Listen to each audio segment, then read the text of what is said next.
안녕하세요. 오늘도 사연살롱을 찾아주셔서 감사합니다. 결혼 4년차 기혼 여성이에요. 저는 27살, 남편은 31살로 저희는 궁합도 안 본다는 4살 차이로 결혼을 했어요. 그래서인지 처음 남편을 소개로 만났을 때부터 지금까지 저희는 아주 잘 지내고 있답니다. 그런데요, 이렇게 사이가 좋은데도 저에겐 걱정거리가 하나 있었어요. 바로 시댁 때문이었는데요. 저는 얼굴도 뵙지 못했지만 시어머니와 시누이는 시아버지가 돌아가시고부터 아들이자 장남이고 오빠인 남편에게 심리적으로 또 경제적으로 의지를 심하게 하셨어요. 다행히 남편이 단호박처럼 자기 집에 되는 것은 되고 불가능한 것은 안 된다고 얘기를 하고 있어 결혼하고 큰 문제는 없었지만 그게 결혼이 1년이 넘어가니 슬슬 저에게도 영향을 끼쳐와서 얼마 전 큰 일이 있었어요. 저희는 다른 부부가 많이 그렇듯 맞벌이를 하고 있어요. 그래서 자연스럽게 각자의 수입은 각자가 관리하고 생활비와 각종 세금은 절반씩, 그리고 양가에 해드려야 하는 기념일 및 용돈 같은 건 각자가 알아서 하자고 결혼 전부터 합의했어요. 남편은 지금까지도 이름만 들어도 아는 대기업에 다니고 있어요. 저는 직원 2명을 데리고 그 동네에서는 제법 큰 약국을 운영하고 있고요. 시댁은 잠깐 언급했듯 시아버지가 돌아가신 후로 수입이 없으셔서 남편이 결혼하고 매달 150만 원씩 보내드렸고 10년 된 30평대 빌라에서 시누이와 살았어요. 그에 반면 저는 친정아버지가 사업을 하시고 부동산 자산이 꽤 있으셔서 시댁에 비해 경제적으로는 여유가 좀 있는 편이신데 제가 현재 운영하는 약국도 친정아빠가 건물 1층에 자리를 내어주셔서 감사하게도 지금 시세에 말도 안 되는 월세를 내며 하고 있죠. 그뿐만이 아니라 저희가 결혼하고 첫 신혼살림을 차린 집도 친정아빠가 미리 사놓으신 서울 강남의 아파트였는데요. 저 못지않게 남편을 좋게 본 아빠가 저희가 결혼하겠다고 인사를 갔더니 신혼집은 내가 마련해뒀으니 자네는 부담 갖지 말고 혜령이랑 의논해서 같이 신혼살림 장만해. 대신 가전제품이랑 가구는 이왕이면 돈 더 주더라도 좋은 걸로 사고 첫살림이 좋아야 잘 사는 거야 라며 말씀하셔서 저도 남편도 깜짝 놀랐었어요. 저희 아빠는 남편이 아버지를 여의고 실질적인 집안의 가정으로 살아왔다는 것을 대견해하면서도 측은하게 여기셨죠. 아마 당신도 그런 과거가 있었기에 남편에게 장인어른 이전에 아버지의 자리를 채워주고 싶으셨던 것 같아요. 저는 달리 형제가 없어서 저희 집엔 남편이 사위이자 아들인 셈이었어요. 하지만 반대로 시어머니는 유일한 수입원인 아들을 저와 저희 집에 뺏겼다고 생각하시는지 아니면 대기업 다니는 자기 아들이 저에게 아깝다고 생각하시는지 저만 보면 아우 내 아들이 100배는 아깝지 라는 말을 무슨 추임새처럼 내뱉으셨는데요. 당연히 들을 때마다 기분은 나쁜데 남편이 알아서 그런 말 하지 마. 내가 회사 빼면 뭐 하나 내세울 게 있어? 다른 사람들이 들으면 욕해 라고 시어머니 입을 막아버리니 달리 그것 때문에 화를 낸 적은 없었어요. 하지만 저와 시어머니의 관계가 이렇다 보니 언제나 시한폭탄을 끌어안고 사는 기분이었습니다. 남편의 여동생인 시누이는 아무리 예쁘게 봐주려고 해도 밉상짓을 일삼았어요. 그러던 중 한 번은 친정 엄마랑 백화점에 갔다가 엄마가 예쁘다며 명품 프라다 가방을 사주셨어요. 그 가방을 본 시누이가 제 가방을 힐끔힐끔 보더니 남편이 잠깐 자리를 비우자 대뜸 이런 말을 하더군요. 언니, 그 가방 솔직히 언니랑 안 어울려요. 왜요? 그 가방은 나처럼 20대 초반이 들어야 간지나는데 언니는 곧 있으면 30이잖아요. 괜히 그거 메고 다니다가 어리게 보이려고 안 달랐다는 말 들어요. 그러지 말고 언니는 돈도 많으니까 다른 거 사고 그거 나한테 주면 안 돼요? 이 가방을 달라고요? 솔직히 언니 신혼여행 다녀와서 나한테 뭐 사다 준 것도 없잖아요. 내 친구 얼개들은 면세점에서 명품 가방도 사주고 했다던데 새 거 사달라고 안 할 테니까 그거 나 줘요. 콜? 저는 시누이의 논리가 하도 어이가 없어서 할 말을 잃었어요. 그런데 시어머니는 대답하지 않는 제가 답답하다는 듯 자기 가방도 아니면서 콜, 무조건 콜해 라고 말했고 저는 순간 정색하고 이렇게 말해버렸어요. 미안한데 이 가방은 친정 엄마가 사주신 거라 줄 수는 없어요. 저희 엄마 눈엔 제가 그렇게 어려 보였나 보죠. 그리고 신혼여행 갔다 오면서 아가씨한테 내가 면세점에서 선글라스 사다 줬는데 사다 준 게 없다고 하니까 기분이 좀 그렇네요. 가방은 아니었지만 그래도 나 딴에는 생각하고 고른 건데 얘, 넌 돈도 많은 애가 말을 어쩜 그렇게 야박하게 하니? 줄 수 없으면 하나 사준다고 하면 좀 좋니? 시어머니와 시누이는 저희 친정이 잘 살고 제가 월세도 거의 내지 않으면서 약국을 운영한다는 사실을 알고 제가 돈을 아주 많이 버는 걸로 알고 있더라고요. 당연히 그 돈을 자기를 위해 쓸 수 있다고 생각하는 모양이었어요. 사실 따지고 보면 집 명의도 친정 아빠 앞이고 약국도 지금은 아빠 덕에 지출을 줄이고 있는 입장이라 제가 마음에 빚이 있거든요. 그래서 언제까지고 친정의 도움을 받을 수 없기에 제 나름 돈을 모으며 준비를 하고 있는데 그 사실을 알 리 없는 시어머니와 시누이는 저를 무슨 구두쇠 보듯 했어요. 무슨 일이야? 나 없을 때 무슨 말 했어? 자기야, 그게... 아니다. 얘기는 무슨? 아무 얘기 안 했다. 시어머니는 남편이 돌아와 무슨 일이냐고 묻자 서둘러 아무 일도 아니라는 듯 급히 제 입을 막으셨어요. 이쯤이면 대충 시댁과 저희 부부의 사이를 짐작하실 수 있으실 텐데요. 이렇듯 시어머니와 시누이는 남편 눈을 피해 어떻게든 저에게 돈이면 돈, 물건이면 물건을 얻어가려고 하셨어요. 그래서 저는 시어머니와 시누이 전화가 무섭고 남편한테 말하지 말고 라는 말이 먼저 나오면 자연스럽게 긴장이 되었어요. 그렇다고 남편에게 시시콜콜 시댁의 얘기를 하는 것도 좀 그랬는데 그런 데는 나름의 이유가 있었어요. 저희 남편은 결혼 전부터 아무리 가족이라고는 하지만 자기 어머니도 자기 동생도 버겁다고 했어요.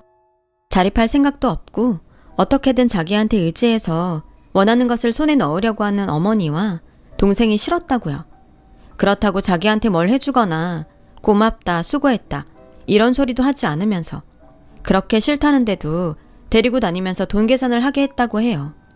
그래서 저와 만난다고 했을 때도 시댁에선 달가워하지 않았고 결혼까지 한다고 하니 마치 자신들이 편하게 쓰던 지갑을 잃어버린 듯 그렇게 아들을 장가 보내기 싫어했다는 소리를 나중에서야 남편을 통해 듣게 되었죠. 솔직히 가족이니까 지금까지 참았지 남이면 절대 엮이기 싫어. 그래서 내가 자기한테 늘 창피하고 미안해. 혹시라도 우리 엄마나 석주가 이상한 소리 하면 나한테 바로바로 말해.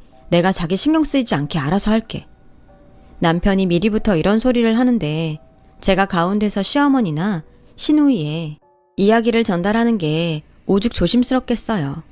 괜히 저로 하여금 분란이 생기지 않을까 저도 남편이 마음 쓰는 게 싫어서 말을 하지 않게 되더라고요. 하지만 아무것도 모르는 시어머니는 저희가 결혼할 때 뭐 하나 해주신 것도 없으시면서 저에게 그렇게 예단을 요구하셨어요. 예, 이거 네가 뭘 사면 좋을지 모를 것 같아서 내가 적어봤다. 어머니, 기석 씨한테 못 들으셨어요? 신혼집을 저희 아빠가 해주셔서 예단은 따로 안 하기로 했는데. 들었다. 근데 그게 말이 되니? 보는 눈들도 많은데 어떻게 예단을 안 할 생각을 하니? 너도 참 염치가 없다. 그래도 내 아들이 우리나라에서 손에 꼽히는 대기업에 다니잖아. 잔말 말고 거기 적힌 건 준비해라. 저는 황당했지만 이왕 적어 오셨다고 하니 주신 리스트를 봤어요. 그런데요, 리스트를 보니 정말 기가 막히는 거 있죠. 당신 쓰실 살림살이와 시누이 명품 가방, 명품 옷까지 적혀 있는데 이게 왜 예단 리스트인지 모르겠더라고요. 그래서 저는 대충 대답을 얼버무리고 그 리스트를 고스란히 남편에게 줬어요. 아무래도 그건 남편이 해결해야 할 부분 같았거든요. 그리고 남편이 그 리스트를 보자마자 어이가 없다면서 득달같이 시어머니에게 전화해서 말도 안 되는 이런 거 내밀지 말라고 큰 소리를 쳤고 그 일을 시작으로 시어머니는 저를 남편 뒤에 숨어 자기를 골탕 먹이는 괘씸한 며느리라고 생각하셨어요. 그래서 웬만해서는 남편에게 시댁에 대한 이야기는 전달하지 않으려고 하는데 얼마 전 도저히 말을 하지 않고서는 감당하지 못할 일이 생기고 말았어요. 그날은 연락도 없이 무작정 시어머니와 시누이가 제가 있는 약국에 무슨 빚받으러 온 빚쟁이들처럼 들이닥친 날이었고 여지없이 남편한테는 말하지 말고 따로 이야기를 하자고 하시는데 느낌이 다른 날과 다르게 더 싸하더라고요. 예, 석주가 요즘 연애를 하는데 어쩌면 결혼 얘기도 나올지 모른다고 하더라. 니네가 석주 얘 혼수랑 예단해줄 거 아니면 이번 참에 합가를 하면 어떨까 하는데. 합가요? 저는 전혀 생각도 못한 말씀이라. 언니, 오빠는 장남이에요. 어떻게 생각을 안 했어요. 지금은 몰라도 저 시집가면 엄마는 혼자 계실 텐데. 그럼 장남인 오빠네가 엄마 모셔야 하는 거 당연하지 않아요? 진짜 어이없다. 아무래도 이건 저 혼자 결정할 일이 아닌 것 같아요. 게다가 그 집 저희 아빠가 해주신 건데 친정에도 얘기를 해야 할 것 같고요. 예, 듣자 하니까 너 그 집 니네 아빠가 해줬다고 아주 유세를 떠는구나. 잘난 내 아들 데려갔으면 그 정도는 해야지. 뭐? 친정에 얘기를 해? 그래서 그 잘난 니네 아빠가 안 된다고 하면 나보고 길에 나 앉으라는 거야 뭐야. 그리고 너 내 아들 믿고 까부나 본데 걔가 내 아들이지 니네 집 아들이니? 걔 속마음은 내가 더 잘 알아. 기석이 걔 지금 우리한테 엄청 미안해. 네가 합가하기로 했다고 말하면 오히려 좋아할 거다. 저는 시어머니의 궤변에 황당의 말이 나오지 않았어요. 그래서 웬만해서는 남편한테 시댁에 대해서는 나쁜 소리 하지 않으려고 했지만 이번 일은 그럴 수가 없어서 남편에게 낮에 있었던 이야기를 모두 했고 혹시라도 남편도 합가를 원하면 고려해보겠다고 했는데 남편은 저보다 펄쩍 뛰며 단단히 화가 나서 저에게 시댁으로 가서 단판을 짓자고 했어요. 그렇게 시댁에 간 저희 부부는 마치 미리 예상이라도 한 듯 놀라지도 않는 시어머니와 시누이를 보며 이야기를 시작했는데요. 석주 너 결혼하는 거 맞아? 네 나이가 몇인데 벌써 결혼 얘기를 해. 너 졸업하고 직장 다닌 지 1년도 안 됐잖아. 그래서 오빠는 지금 내가 거짓말한다는 거야? 나 연애하는 거 맞고 그 사람이 먼저 결혼하자고 했어. 그럼 그 남자도 지금 당장 오라고 해. 그래야 확실하게 앞으로 어떻게 할지 이야기를 하지. 오빠는 동생 망신시키려고 작정을 했니? 쪽팔리게 어디로라고 해. 그리고 지금 올케 언니 말만 듣고 오빠 이미 화났잖아. 근데 무슨 얘기를 하재? 그래, 아무리 급해도 그렇지. 내가 말한 지 얼마나 됐다고 지 남편 앞장 세워서 시댁에 들이닥치니? 너도 참 생각이 없다. 돈만 많으면 뭐해? 사람이 별론데. 엄마, 이 사람한테 막말하지 마. 그리고 처음부터 그런 일을 나 없이 말한다는 게 말이 돼? 그것도 장인어른이 사주신 우리 집에? 누가 사줬건 내 아들이 살고 있는 내 아들 집이잖아. 엄마가 아들 집에도 못 들어가니? 막말로 내가 석주 얘 결혼시킬 돈이 있어? 집이라도 팔아야 혼수든 예단이든 해줄 거 아니야. 그렇게 합가하기 싫으면 너희가 혼수랑 예단 다 해줘. 어디 가서 꿀리지 않게 책임지고 해주라고. 엄마, 그 남자가 결혼하겠다고 인사는 왔어? 그 남자 얼굴은 봤냐고. 봤어, 사진으로. 허우대 멀쩡하더라. 얘 말로는 돈도 있는 집이래. 시집만 가면 걱정 없겠더라고. 저는 옆에서 대화를 듣는데 이런 말 미안하지만 한심하게 보였어요. 얘기를 더 들어보니 시누이가 남자를 만나는 건 맞지만 그 남자가 그냥 한 말에 시누이는 진짜로 믿는 것처럼 보이더라고요. 시누이는 이제 취업한 지 얼마 되지 않아서 월급이 적은데 돈도 쥐꼬리만큼 주면서 시키는 게 많다고, 또 집이랑 직장이 거리가 멀어서 힘들어 죽겠다고 항상 불만이 많았고 이참에 시집을 가게 되면 일도 하지 않고 편하게 살 수 있을 거란 기대를 하는 것 같았어요. 제가 이 정도인데 남편은 오죽하겠어요. 남편은 더 이상 대화가 의미 없다고 생각했는지 자기가 먼저 쐐기를 박듯 이렇게 말했어요. 나 지금까지 엄마랑 석주 때문에 힘들게 살았어. 이 사람 있는 데서 말하는 거 창피하긴 한데 그래도 지금은 말해야 할 것 같아. 엄마, 나 결혼한다고 하니까 앞으로 생활비는 어떡하냐고. 나한테 다달이 생활비 주지 않을 거면 결혼할 생각도 하지 말라고 했지. 그래서 내가 지금 150씩 드리고 있는 거잖아. 솔직히 내가 그 돈이 안 아깝겠어? 그래도 그 돈 드리면 나나 이 사람 건드리지 않을 거라고 생각했는데 아니잖아. 나 솔직히 작정하면 당장 다음 달부터 안 드릴 수도 있어. 근데 왜 내가 여지껏 참았는지 알아? 돌아가신 아버지 때문이야. 엄마는 늘 나한테 뭐라도 뜯어가려고 하지만 아버지는 항상 엄마 몰래 뭐든 챙겨주시려고 했어. 나중에 나도 가장이 되면 갖고 싶은 것도 참고 때론 희생도 하게 될 수도 있다고. 당신이 계시는 동안은 장남이라고 부담 갖지 말라고. 근데 그런 아버지가 돌아가시면서 나한테 뭐라고 하셨는지 알아? 엄마랑 석주 부탁한다고, 미안하다고. 그러시면서 눈 감으셨어. 내가 그때 아버지 말만 아니었어도 나 진작에 도망갔다고. 야, 150이 돈이냐? 그래, 너 잘했다. 네 아버지가 그렇게 너한테 부탁을 했으면 150이 아니라 1,500도 아깝다고 생각하지 말고 해줘야 하는 거 아니야? 지하에 있는 네 아버지가 원통해야겠다. 석주에 네가 준 돈으로는 택도 없어서 학자금 대출까지 받았어. 꼴랑 150 줘놓고 너 너무 오버하는 거 아니냐? 너가 정 학가가 싫으면 석주 빚 네가 갚아주고 앞으로 생활비 300 정도는 줘야 될 것 같다. 엄마는 아들이 무슨 은행이야? 내가 그 돈 주고 나면 나한테 뭐가 남아. 계속 이런 식으로 나오면 생활비고 뭐고 아무것도 없어. 합가? 지금도 이런데 무슨 꼴을 더 보자고 그런 소리를 해. 나 솔직히 이대로 영 끊으면 더 좋거든? 나도 할 만큼 했어. 석두도 졸업하고 돈 버니까 나 이만하면 아버지랑 한 약속 잘 지킨 것 같아. 이제부터는 딱 끊고 살 테니 그런 줄 알아. 남편은 제가 본 중에 가장 많이 화가 난 얼굴로 제 손을 잡고 시댁을 나왔어요. 어찌나 화가 났는지 이대로 운전대를 잡으면 위험할 것 같아서 제가 운전을 하고 집에 왔는데 신호에 걸려 남편을 힐끔 보니 남편이 손으로 얼굴을 가리고 울고 있더라고요. 사실 뵙지는 못했지만 남편에게 돌아가신 시아버지가 정신적인 지주였어요. 성품도 고드시고 당신도 힘들지만 당신보다 더 힘든 사람 일에는 발벗고 나서시는 분이었다나 봐요. 그런 아버지가 돌아가시면서 남겨진 가족들을 남편에게 부탁했으니 아마도 남편은 시어머니와 시누이를 떠나 그 약속을 지키고 싶었던 것 같았죠. 저는 집에 와서 남편에게 정말로 가족들과 영 끊고 살 거냐고 물었고 그러자 남편은 그럴 수만 있다면 얼마든지 그러고 싶은데 자기 식구들은 절대 자기를 놓아주지 않을 거라서 생각이 많다고 하더라고요. 그래서 그날은 남편에게 말도 걸지 않고 본의 아니게 남편 눈치를 보며 지냈어요. 그리고 다음날 설마 또 약국으로 쳐들어오진 않겠지 하며 불안한 마음으로 출근을 했는데 저녁 시간이 되자 시누이가 혼자 약국으로 저를 찾아왔어요. 언니, 저희 엄마 어제 밤새 끙끙 앓으셨어요. 그래서 저 결혼 안 하려고요. 오빠 말대로 제가 결혼한다고 해서 이런 일이 벌어졌으니 제가 안 하는 게 맞는 것 같아요. 아가씨, 어제 오빠도 많이 힘들어했어요. 지금은 아가씨가 직장 생활이 적응도 덜 됐고 안 하던 걸 하니까 힘들 수도 있는데 조금만 참으면 금방 괜찮아질 거예요. 그리고 사람도 1년은 좋게 만나봐야 해요.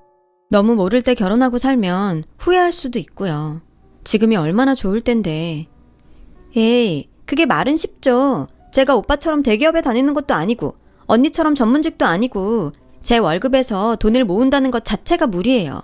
그게 제 현실이고요. 그래서 하는 소린데 저 언니 약국에서 일하면 안 돼요? 우리는 가족이니까 언니가 월급 좀 신경 써주면 저도 엄마한테 생활비도 좀 드리고 그럼 좋을 것 같은데. 저는 신우이의 말을 듣고 속으로 참 가지가지 한다고 생각했어요. 무슨 일이든 진득하게 하는 법이 없는 신우이를 아무리 가족이라도 채용할 마음이 없었거든요.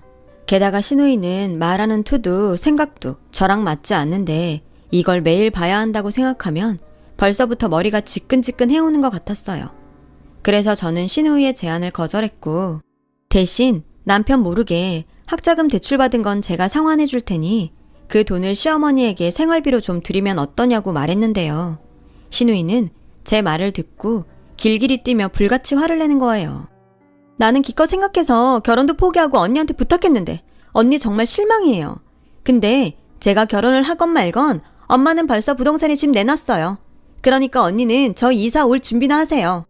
오늘 얘기 잘 되면 집에 가서 엄마 설득하려고 했는데 안 되겠네. 아, 빨리 오빠한테 전화해요. 그래야 오빠가 또 울며 겨자 먹듯 생활비 300 준다고 하게. 저게 동생인지 원수인지 지 오빠 힘들 거 뻔히 알면서 저런다는 게 저는 정말 이해도 안 가고 화가 났어요.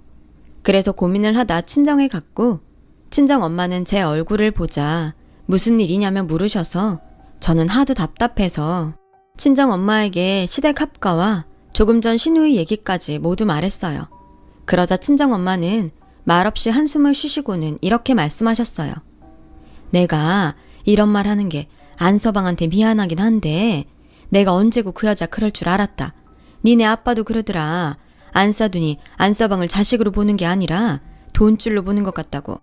솔직히 엄마는 그래서 너 결혼까지는 하지 않았으면 했는데 안서방이 너무 사람이 좋아서 안서방만 보고 결혼시켰다. 너 속상하겠지만 안서방한테는 별말 하지 마. 엄마랑 아빠가 상의하고 무슨 수를 내든가 해야지. 너희는 자식이니 함부로 해도 우린 사돈이니 함부로 하지 못할 테니까. 엄마, 미안해. 잘 사는 모습 보여줘야 하는데. 너희가 잘못한 것도 아닌데 뭘 미안해. 힘든 일 있으면 엄마 아빠한테 의지해. 괜히 말도 안 하고 너희끼리 소갈이하는 게 더 불효야.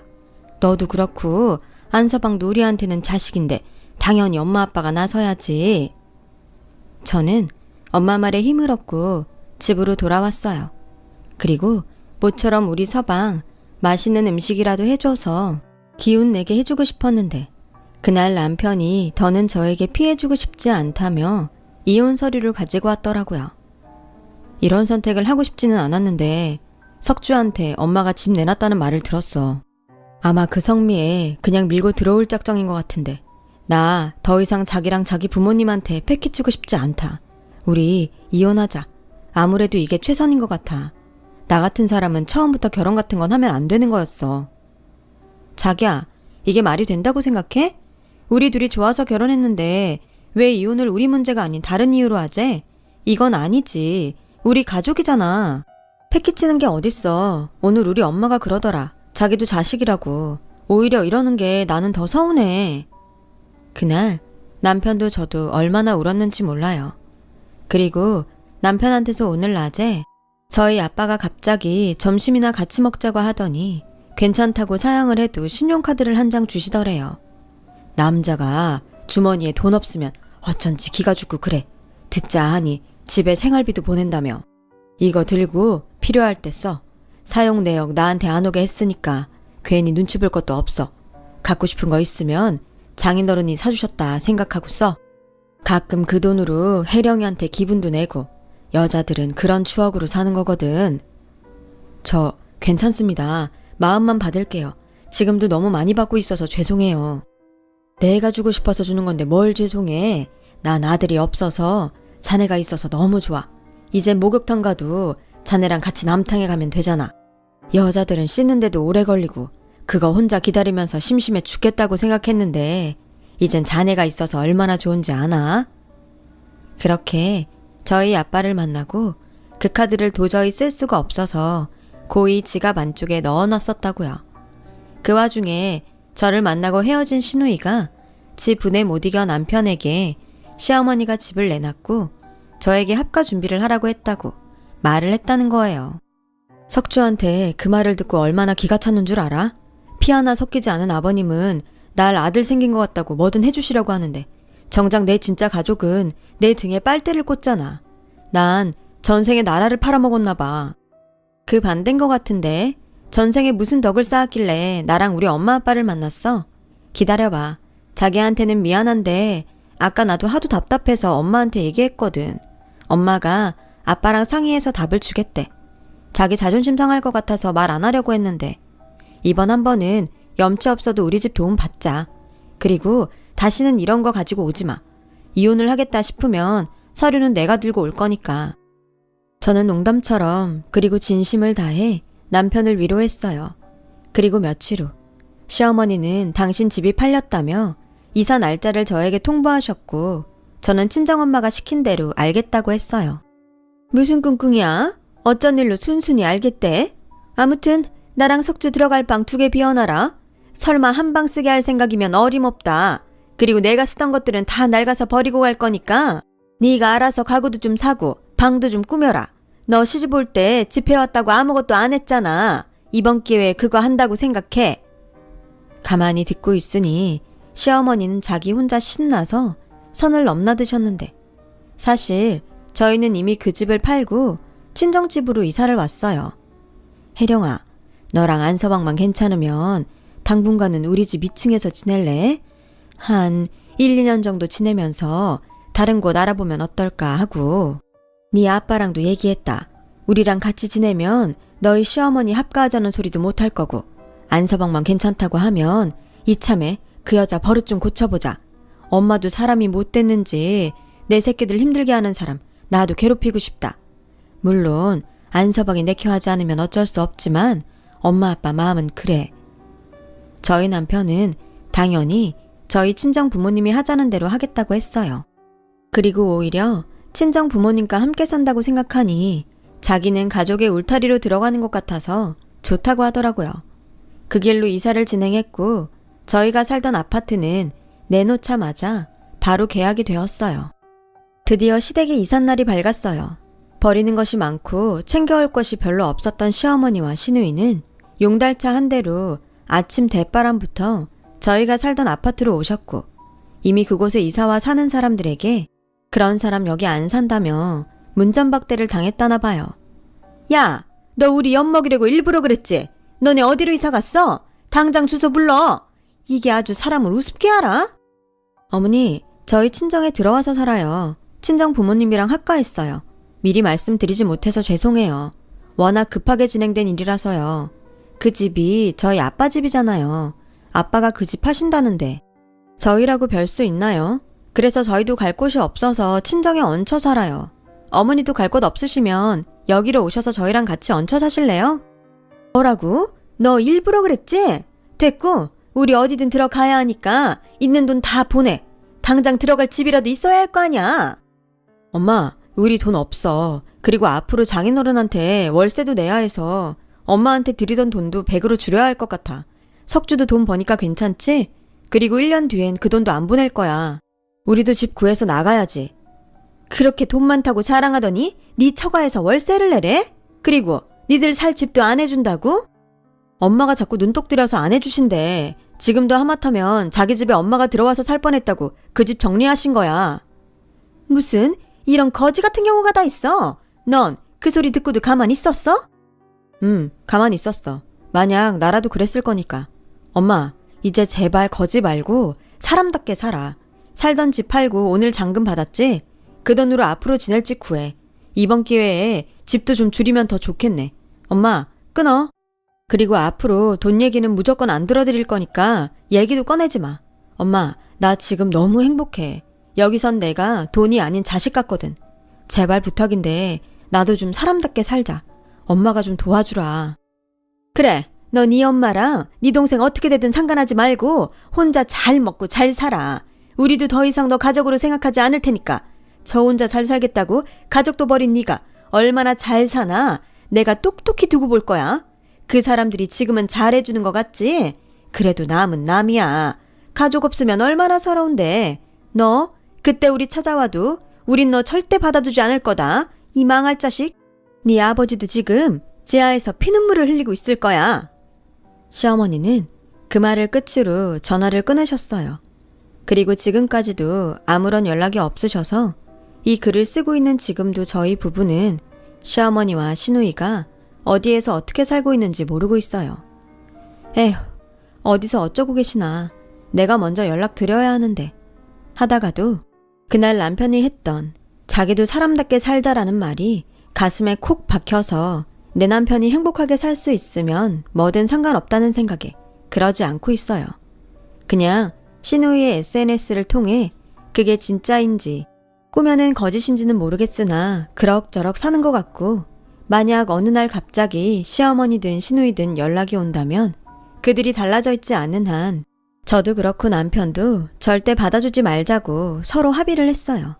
여태 당했던 대로 또다시 당할 수는 없으니까요.